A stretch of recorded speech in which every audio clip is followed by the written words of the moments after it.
Hey, saludos, bendiciones. Gracias por estar conectado con nosotros en un nuevo episodio de Generaciones el Podcast. Desde ya te invito a que te suscribas a nuestro canal, le dejas la campanita para que estés al tanto de todo el contenido que estamos subiendo, comentes, le des like y que lo compartas con alguien más para que sea bendecido con este contenido. Hoy estaremos hablando con un gran hombre en la fe acerca del tema del ministerio pastoral en las generaciones.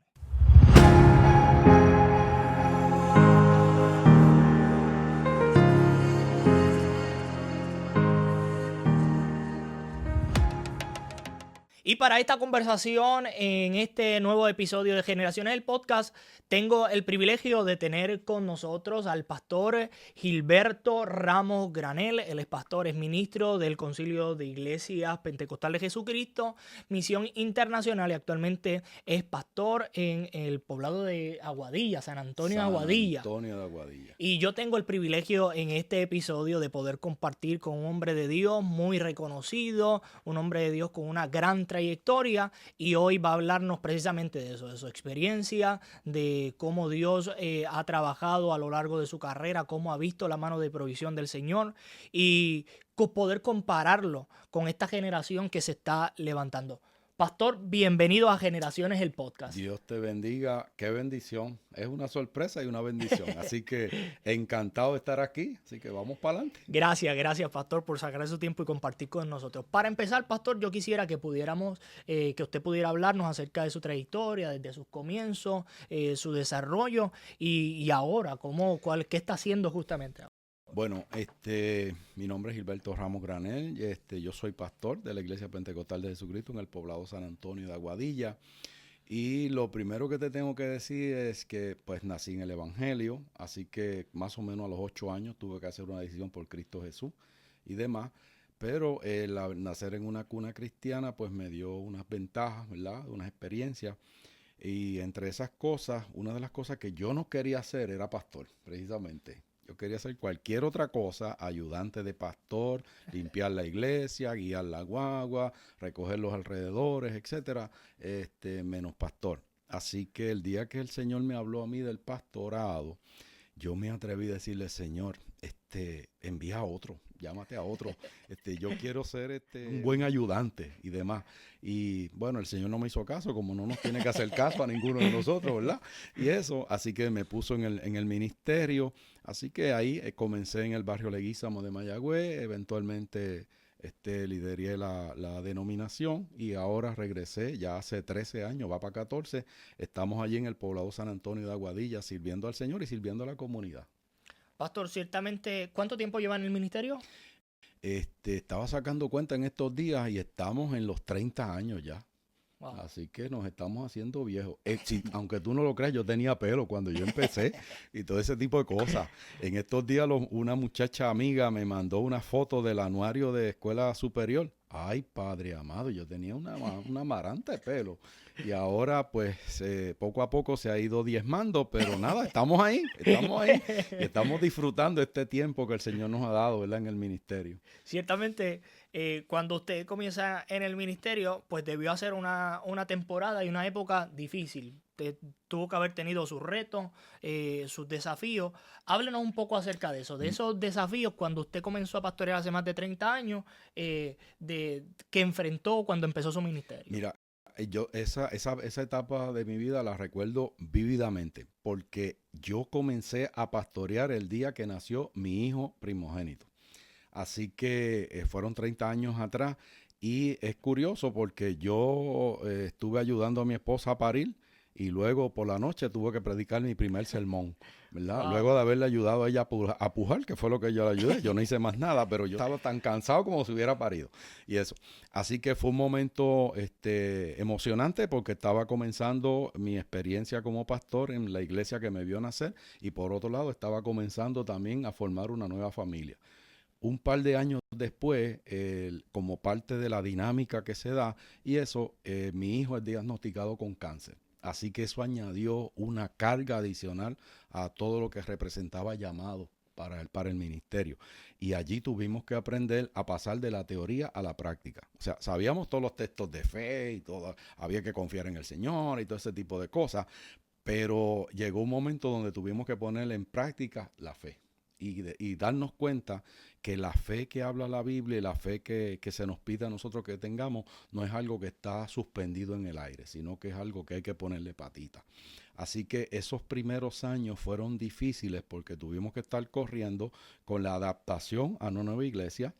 Y las iglesias son como los grupos, o sea, los primeros 5 años que uno llega es puro pulseo, o sea, yo trato de poner la visión que el Señor pone en mi corazón y entonces me van empujando para el otro lado, no, porque el que estaba antes lo hace de una manera y el que viene lo hace de otra y demás, así que estaba en ese pulseo de los 5 años, ¿verdad?, de imponer la visión y por otro lado estaba luchando con el cáncer de mi hijo. Así que a mi modo de ver, cuando lo miro así a la distancia, pues creo que el Señor nos dio la victoria en ambos escenarios. Y eso pues nos ayudó a formarnos, ¿verdad? Como hombre de fe y como pastor y a poder transmitir a la gente, ¿verdad? Que no es solamente tener una confianza teórica en Dios, en el que nos acompaña, el que está con nosotros, sino que de verdad está con nosotros. Sí, y ciertamente nuestra fe no nos exime o no oculta nuestra realidad. Nuestra fe no intenta ocultar o pasar por alto la verdad de lo que nosotros vivimos como Exacto. seres humanos. Sin embargo, nos permite poder trascender por encima de nuestras realidades, creerle a Dios por encima de lo que nosotros estamos viviendo. Yo quiero que también pudiéramos conversar y que usted pudiera decirnos qué fueron esas cosas en el camino que crearon, que moldearon su carácter eh, y que lo que ha resultado en lo que vemos hoy. Bueno, varias cosas. Número uno, el que haya tenido que superar obstáculos y demás. Yo me acuerdo que un día yo viajaba 3 veces en semana a San Juan a darle quimioterapia a Gilbertito y venía en uno de esos días con la cabeza llena de cosas, así que venía recogiendo vómitos desde San Jorge y las primeras los recogía ahí cerca de la cárcel federal y luego. Y cuando yo estoy en medio de todo eso, yo vengo pensando, bueno, Señor, yo voy a hablar con mi supervisora y le voy a decir que yo voy a entregar todo porque yo tengo claro que mi primera prioridad es mi familia. Así que, y en eso escuché una canción en el radio que decía de Gilberto Sores, que en una de las líneas decía, fui yo quien te llamé, fui yo y nadie más, no le hagas caso a aquel que te quiera apartar. Así que eso taladró tan fuerte en mi vida que después que pasé el peaje de Buchanan me detuve a la orilla allí y le dije, Señor, lo que te dije antes del peaje no va, voy a seguir, voy a seguir. O sea, esos momentos de tensión Wow. donde tú estás como caminando en el borde, ¿verdad? Por el filo de la navaja y eso me ayudó a moldearme, a darme cuenta de que no estamos solo en medio de nuestras crisis. Otra cosa que me ayudó muchísimo a nivel ministerial es tener gente que yo podía acercarme, hablar con ellos. Esto mismo que tú estás haciendo. Yo me siento raro porque yo no pienso que tengo tanta edad como para dar consejos todavía. Y eso, porque todavía yo sigo buscando consejos aquí y allá. Pero el tener esa gente de confianza que tú te podías sentar con ellos a tomar café, a echar chistes, a sacar para afuera, a dialogar. Mira, me estoy encontrando esto, cómo tú lo hiciste, cómo se puede hacer, etcétera. Y recibir ese insumo de vuelta, eso fue una bendición. El tener ese tipo de personas que uno pudiera hablar con ellos y compartir, ¿verdad? A veces las frustraciones, ¿verdad? Que uno se encuentra en la vida ministerial y darme cuenta, ay, tú te crees que tú eres el ombligo del mundo, que eso solamente te pasa a ti, eso le ha pasado a no sé cuántos cientos de personas antes que tú que han pasado por la vida ministerial. O sea, esas dos cosas, los problemas que me ayudan a poner mi fe en el Señor y a mirar que no estoy solo en medio de las crisis y el tener compañeros de camino, yo diría compañeros de viaje, ¿verdad? En el viaje ministerial que tú puedes acercarte a ellos, pedirle un consejo, hablar de todo y de nada, reírte cuando tienes que reír, llorar, pues cuando hay que llorar, pues eso me ayudó muchísimo en mi vida. Y pastor, hábleme también, sé que es un apasionado de la historia y, y estábamos hablando antes de comenzar que también es científico político como yo, De que me lucha. gradúo. Y yo quiero que hablemos un poco también, porque esto influye mucho, el contexto histórico, político, sociocultural de ese momento en que usted comenzó a pastorear. Bueno, estamos hablando de los 90, 93. Ahí está la regata de Puerto Rico, está la celebración de los 500 años de la llegada de aquí de los españoles a Puerto Rico y demás. La década del 90 es una década, vamos a decir, yo le llamo como de transición. Los 80 fueron años bien intensos en Puerto Rico. A nivel ministerial también lo fue, ¿verdad? Ahí se puede como que marcar una diferencia entre la iglesia de los 80 y las iglesias de los 90 y luego la de los 2000 y demás. Así que era un momento como una especie de transición y eso, donde tanto en términos políticos, en términos sociales, como en términos religiosos y eclesiásticos, pues estaba terminando una generación y estaba tomando el batón una nueva generación.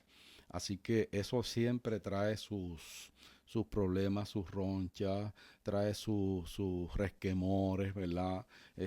¿Cómo lo irán a hacer estos muchachos? Estos son los muchachos, estos son los mozalbetes de ahora. Uno tiene que empezar a luchar contra las ideas esas preconcebidas, que tú tienes que tener una cantidad de años para que las cosas se hagan bien y demás.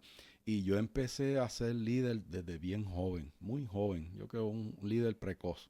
Y eso. Así que en todos los sitios donde he estado, yo he sido casi siempre el más joven. Cuando tú miras la camada Vuelta Redonda, pues son gente que tienen una edad adultos, son adultos, etcétera. Y cuando me preguntan mi edad, pues yo estoy en una fracción de lo que ellos tienen. Así que eso trae aparejado, ¿verdad? Las ideas preconcebidas. Claro. Este es más joven, mira, sabe Dios cómo lo va a hacer. Tendrá la peba para hacerlo, etcétera. Así que tuve que superar, ¿verdad? En esa etapa de los 90 y principios de los 2000, todas esas etapas, ¿verdad? De superar quizás ideas preconcebidas que podían haber con relación al liderazgo y al ministerio. Y precisamente le hago esas preguntas porque la generación que se está levantando, de la cual soy parte, está viviendo también un contexto histórico, político, sociocultural muy distinto y es evidente que las cosas han cambiado a como cuando usted empezó. Sí. Y quisiera que pudiéramos hablar precisamente de cómo usted ve esa realidad que esta generación está viviendo, las dificultades, los retos que esta generación está enfrentando, pero a pesar de todo lo que estamos viviendo como jóvenes, como país, en el mundo, hay una generación que se está levantando apasionada, con ganas de servirle al Señor, tal vez no utilizando los mismos métodos de antes, con métodos distintos, más modernos quizás, pero con la misma pasión, con ese mismo fuego de querer agradar y servir en santidad. Pues mira, yo veo, es diferente en unas cosas y es igual en otras. Porque, por ejemplo, cuando te escucho hablar a ti, y yo me pongo a pensar en lo que yo viví, pues fueron cosas, cuando tú vas a la esencia de todo, es lo mismo, ¿ok? Es una generación que sale y una generación que entra. Y una generación se describe como un grupo de personas que viven en una etapa particular y que tiene unas características particulares, ¿verdad? Y eso. Y entonces, pero los problemas esencialmente siguen siendo los mismos. Precisamente en estos días estoy trabajando una serie de conferencias para pastores. Y encontré, por ejemplo, en términos de un estudio que se hizo en los Estados Unidos el año pasado entre pastores y que se publicó en este año, en marzo, hace nada, un mes atrás, y eso. Y encontró que la pastoral tiene una preocupación extraordinaria por el nuevo liderazgo que se está levantando. Pero a la misma vez, esa pastoral que tiene tanta preocupación por el nuevo liderazgo que se está levantando, no es capaz de abrir espacio para que ese nuevo liderazgo les acompañe, para mentorearlo, para darle espacios y lugares. Yo estoy fascinado con esto. Esto lo están corriendo ustedes y demás. O sea, y esto es precisamente lo que necesitamos. O sea, no es tener preocupación teórica, esotérica de, ay, ¿qué van a hacer los muchachos? Los muchachos van a hacerlo, lo van a hacer mejor que todos nosotros. Porque tienen herramientas que nosotros no teníamos. Mira, todo esto, este sistema, todos estos podcasts, tú sabes, yo me pongo a pensar a veces, diantre, si yo en los 80 y 90 hubiera tenido esto que los muchachos tienen, tú sabes todo lo que yo pudiera haber hecho. Ahora, por ejemplo, los domingos yo me siento en mi casa a dar clases online para Nicaragua. Wow. Y eso. Y yo antes viajaba a México 2 veces al año para abrir un instituto en la Sierra Mazateca y eso, y estar 2 semanas intensivamente desde que amanecía hasta que oscurecía, dando clases, dando clases, dando clases. Luego le daba tareas para hacer. 6 meses después regresaba a corregir las tareas y llevaba a otros maestros para que enseñaran mientras yo corregía y yo volver a enseñar de nuevo. Y ahora yo me siento en mi casa el domingo, después del culto y demás. No tengo que ponerme chancleta, me pongo las chancletas metedeo esa, me visto, me pongo una camisa bien chévere que la gente me vea y en pantalones cortos y ahí me siento a dar mi clase para... ¿Tú sabes lo que es eso? Entonces, pues cada generación tiene sus particularidades, pero también tiene sus bendiciones.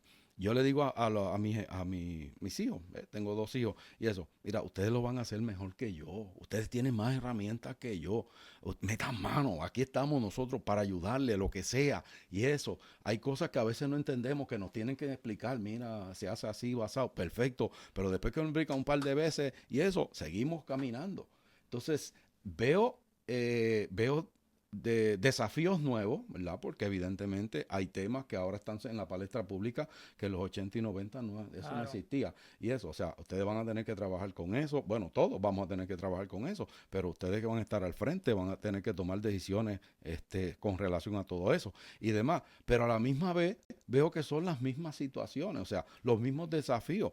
En los 80 y 90, pues teníamos la misma pelea de que estos son los jóvenes y que no se sabe y que sabe Dios cómo vendrán y cómo lo harán, etcétera. Pues nosotros hicimos lo que pudimos hacer, dimos lo mejor de nosotros, como tú dices, con la pasión, con la entrega y demás. Y yo estoy seguro que esta nueva generación lo va a hacer mejor, va a triplicar el trabajo, va a ser el trabajo que sea un trabajo elegante, bien hecho, de excelencia y con la pasión suficiente para que la gente conozca que en Cristo somos más que vencedores. Yes.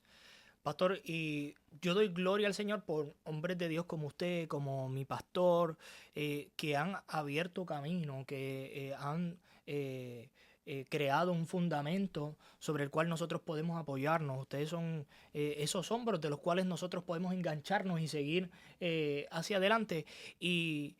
Pero me parece importante que esta generación también aprenda a valorar la experiencia, que nosotros también podamos moldear nuestro carácter con los nuevos desafíos, pero que podamos hacerlo tomando en cuenta los que han caminado antes que nosotros, que podamos escuchar el consejo de los que ya han pasado por donde nosotros estamos pasando. Y creo que también eso es un desafío de mi generación, que tal vez por esa misma pasión, porque esa misma pasión nos lleva a querer hacer muchísimas cosas, pero si no hacemos las cosas con sabiduría, prestando atención a personas que ya han pasado por esto, pues pudiera ser un poco peligroso. ¿Cómo usted lo ve, pastor? Mira, te lo digo, esto lo debes entender porque, bueno, tú eres colega científico político. Aristóteles decía que los extremos siempre son viciosos, que la clave siempre está en el medio, el punto medio. ¿Okay? El balance y eso. Así que también por otro lado hay una frase que a veces se la escriben a Pablo Escobar Gaviria, pero eso es embuste, él no la dijo. Y eso, que un pueblo que desconoce su historia está abocado a repetirla. Y eso, ¿ok? Entonces, la clave siempre es el balance, ¿ok? Entonces, ok, me proyecto hacia el futuro, pensando, analizando las experiencias pasadas, tratando de no cometer los mismos errores, porque mi generación cometió errores y demás, que pues hemos tratado de subsanar, pero que las nuevas generaciones no lo deben cometer. O sea, si hay un roto ahí, pues y la generación anterior cayó, pues tú tratas de no caer en ese roto. Para eso hay que conocer la historia, ¿ok? ¿Qué es lo que tú estás planteando? O sea, acércate, analiza, estudia, comparte y demás, valora y eso.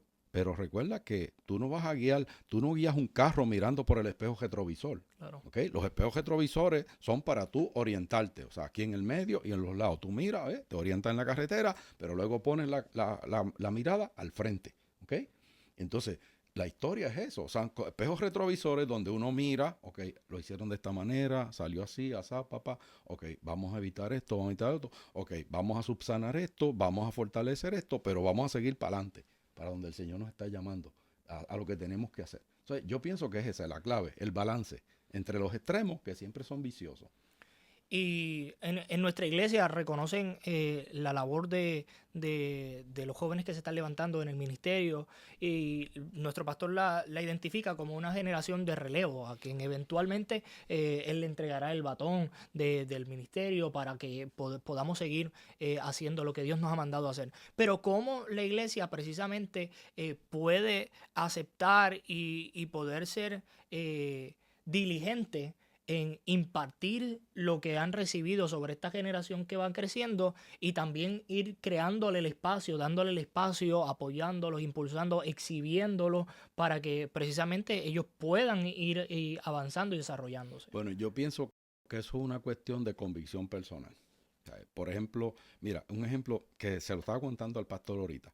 La semana pasada, la muchacha que está frente a los jóvenes de la iglesia ha predicado un mensaje sobre la teología del Espíritu Santo utilizando el concepto de la paloma. Oye, que yo escribí un artículo el viernes anterior y para un periódico sobre Pentecostés, que si yo no lo hubiera escrito, yo lo hubiera hasta cambiado al título. Le hubiera puesto, no espantes la paloma o algo así. Y eso. Y Alani se ha tirado un tronco de mensaje sobre eso, que yo le dije, Alani, prepárate, y el día de Pentecostés, ahora en mayo 18, tú vas a predicar ese mismo sermón a toda la iglesia. ¿Que el día de Pentecostés predica más que el pastor? No, el día de Pentecostés va a predicar Alani, la joven líder de los jóvenes de la iglesia. ¿Qué yo estoy haciendo? Dándole el espacio. Claro. O sea, quizás en el espacio hay más gente, hay más asistencia, hay más visitas, lo que sea. No, ahí es donde tú tienes que estar. Entonces, cuando los pastores, los líderes cobren conciencia que nosotros no somos eternos, que estamos de paso, que como decía Heráclito, tú no te bañas 2 veces la misma agua del río, ¿ok? Porque todo está pasando, todo está fluyendo y demás. Pues entonces, cuando tengamos esa conciencia, vamos a hacer eso, vamos a abrir espacio, vamos a exponerlos más a ellos y a escondernos nosotros, a que la gente los vea a ellos y demás, haciendo cosas y eso. Y sobre la marcha, pues, apretaremos tornillos y daremos alguna sugerencia, lo que sea, pero es conciencia, tomar conciencia personal. Mientras yo no tome, eso es lo que puede hacer la iglesia, tomar conciencia de que los que están al frente estamos por un tiempo y que eventualmente ese concepto de generación de relevo es encantador, es excelente. O sea, es pasar el batón. O sea, yo te paso el batón y sigue para adelante, sigue el resto que te toca. O sea, Moisés se murió, ok, Josué, sigue para adelante tú, y mete mano, ok. Y cada líder tiene su encanto particular. Josué no fue el tipo claro, aguerrido de Moisés, pero Josué tenía lo suyo también. O sea que cada cual tiene su particular belleza. Sí, poder entender que tal vez no nos vestimos iguales, no cantamos igual que cantábamos antes, los ritmos han cambiado, no compartimos la palabra de la misma forma que compartíamos antes, tenemos otros recursos, otras herramientas, pero cargamos el mismo Espíritu Santo, el mismo Espíritu Santo que nos ha traído hasta aquí. Yo creo que está listo para impulsar esta generación a cosas mayores. Eso es precisamente, vamos a tener un verdadero Pentecostés. Así que esperamos que esta nueva generación lleve esta experiencia pentecostal de iglesia, de fraternidad, de compañerismo a otro nivel, a nivel exponencial. Y yo quiero, para ir cerrando, la importancia de que el cuerpo de Cristo se una en esta temporada. Que podamos, que podamos dejar a un lado esas diferencias tal vez doctrinales, ideológicas, y que podamos unirnos para que precisamente Dios pueda manifestar y hacer su obra en esta temporada. Yo creo que eso es algo muy importante, que la iglesia ahora mismo es un reto que está enfrentando y del cual debe ser parte. Mira, analizando aquí 2 o 3 puntitos para el sermón de Pentecostés y eso. Para que hubiera un verdadero Pentecostés tuvo que haber unidad. Pues tienen que unirse y irse al aposento alto, etc. Y el producto de Pentecostés, del derramamiento del Espíritu Santo sobre la iglesia, es precisamente unidad. Todo lo que tenían lo tenían en común, compartían todas las cosas, caminaban para aquí, para allá, se visitaban, etcétera. O sea, para que haya un derramamiento del Espíritu Santo de Dios sobre la iglesia, tiene que haber unidad. Y como producto de esa unidad, va a haber más unidad que va a engrandecer el nombre del Señor, que al fin y al cabo es el que merece ser exaltado. Así es.